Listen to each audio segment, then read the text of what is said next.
Like they call it the doghouse. Okay, since Terrence Crawford's destructive win over Errol Spence, there's been a lot of talk of who Bud should fight next. There's been talk of Jamal Charlo, talk of a Spence rematch at 154.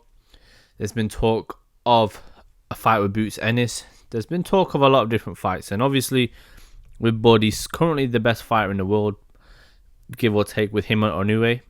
And I think there's a lot of discourse around at the moment. And I personally think that the best fight that Bud Crawford could take, not for him per se, but just for boxing, the most intriguing fight would be a fight with Jaron Ennis.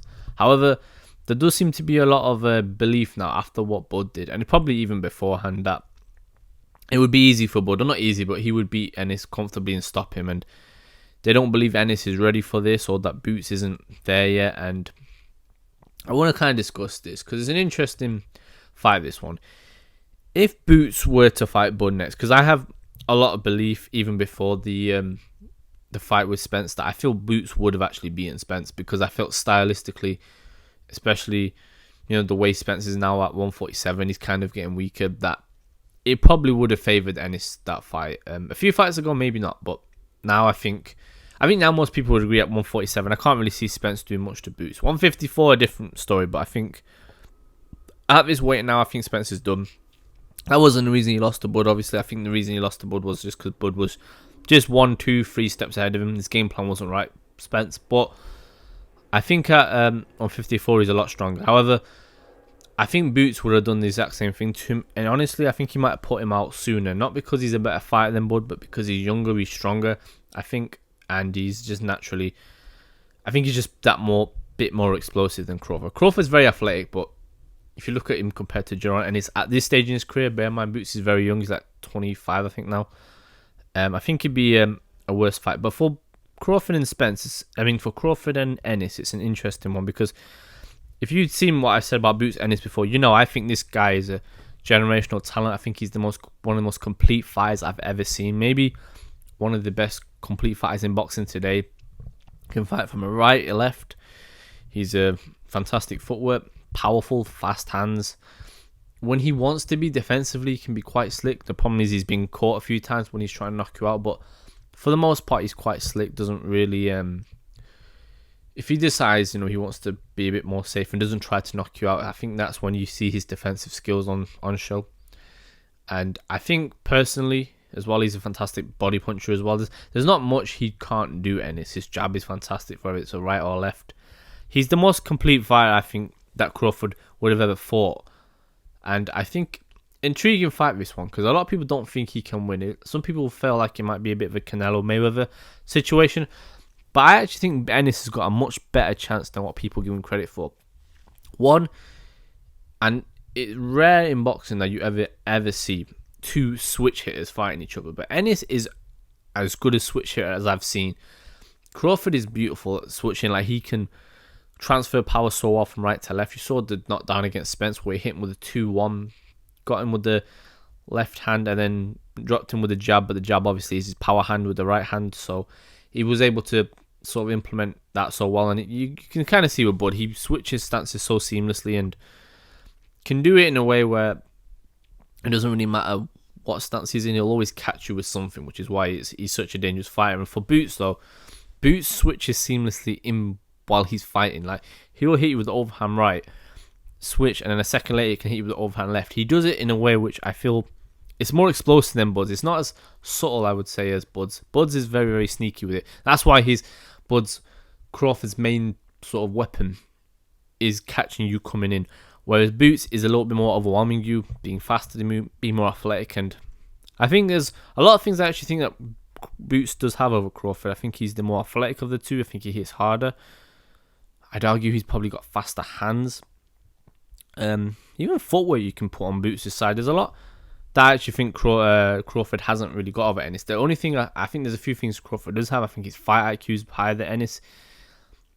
Ennis is a fantastic killer instinct, but I think Crawford's just mean. When he gets you hurt, he does not let you off the hook. And One thing he does as well, Crawford, he's just a better counterpuncher as well, I think, than Ennis. So there's a lot of things that Crawford does have, but I would be so intrigued to see those two fight. I think Crawford had the athleticism and the speed over Spence. He wouldn't have that with Boots. Boots, honestly, I think would give a much better fight than what people think, and I think he'd give Crawford a lot of troubles. And if he beat him, it wouldn't surprise me. I do think you'll be seeing two generational fighters. I think if you see these two, the only thing that you have with Boots is that he hasn't fought anybody yet. But stick him in with Keith Thurman, stick him in with Ortiz, Ben. I think he beats all of them. I think he's that good, and I think he's similar with Bud. He's not someone who really gets into trouble outside the ring. He seems very focused on his craft, and I think that's one thing that's the similarity between the two. It could almost be like a passing of a torch almost.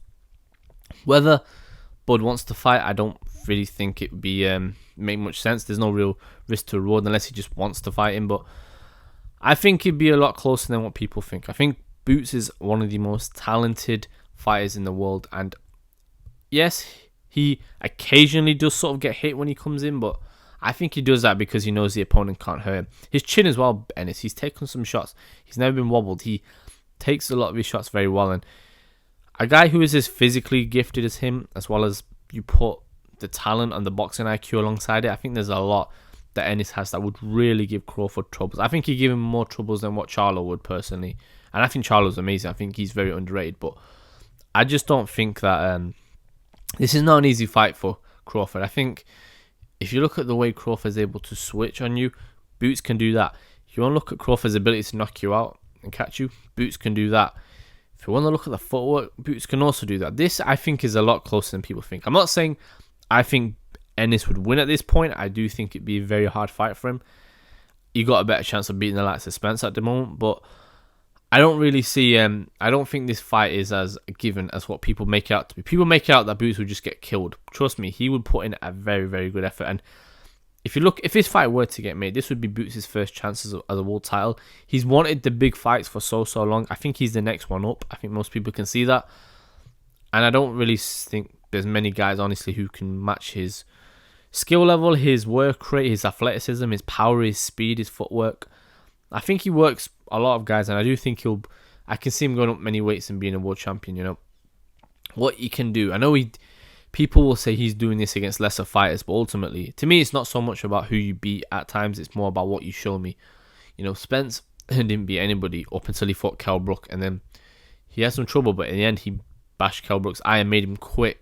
And I think, if you look at Crawford, his resume wasn't the same as Spence's, but yet he was still able to show it, because ultimately, it's the skill that matters. I look at the skill. I don't look at the resume as much. If you want to compare the two in terms of who's a better fighter, then you can look at it that way. But if I'm looking at a fight, I don't look at the resume. I look at the skill. And I think if Boots is able to overcome the big occasion of fighting for a world title, like hypothetically, I don't know if this would happen, but if the fight was in Omaha, he'd have to come against a lot of the crowd going against him. But I do think the way Boots can just switch, and I just think his athleticism is a problem. People often talk about, obviously, the physical gifts is not all there is in boxing. There's a lot more that fighters have to give. However, I do think you can't overlook it. I said this about Teofimo Lopez a while back, that people almost overlook his athletic gifts sometimes and almost just look at the,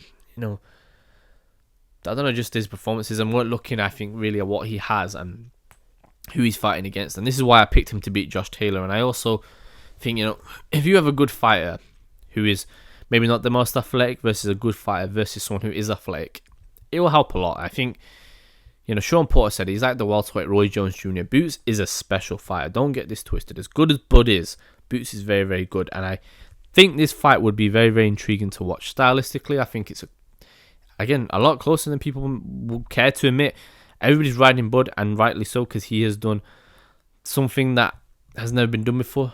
Undisputed welterweight champion, as well as being a 2-time undisputed champion. He is one of the greats, if not the greatest. I did my last video, was hyping him up. I think Bud is unbelievable, and at the moment I would pick him to beat Boots. However, I don't think he washes him, and I don't think it's as easy as what people make it out to be. I think Boots would give Bud a real hard fight. I think he'd give him, in fact, the toughest fight of his career. I think he'd give him a harder fight than Porter, than the likes of definitely a harder fight than Ndongo, a harder fight than Spence would.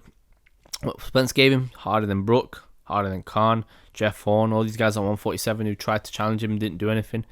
You know, at 140, I don't think any of those guys, like Gamboa, I think he'd give him a much better fight than those did. I think this would be a horrible fight for Boots. I mean, for Crawford, I do. I think he'd win, but I think it'd be close. I think he would really.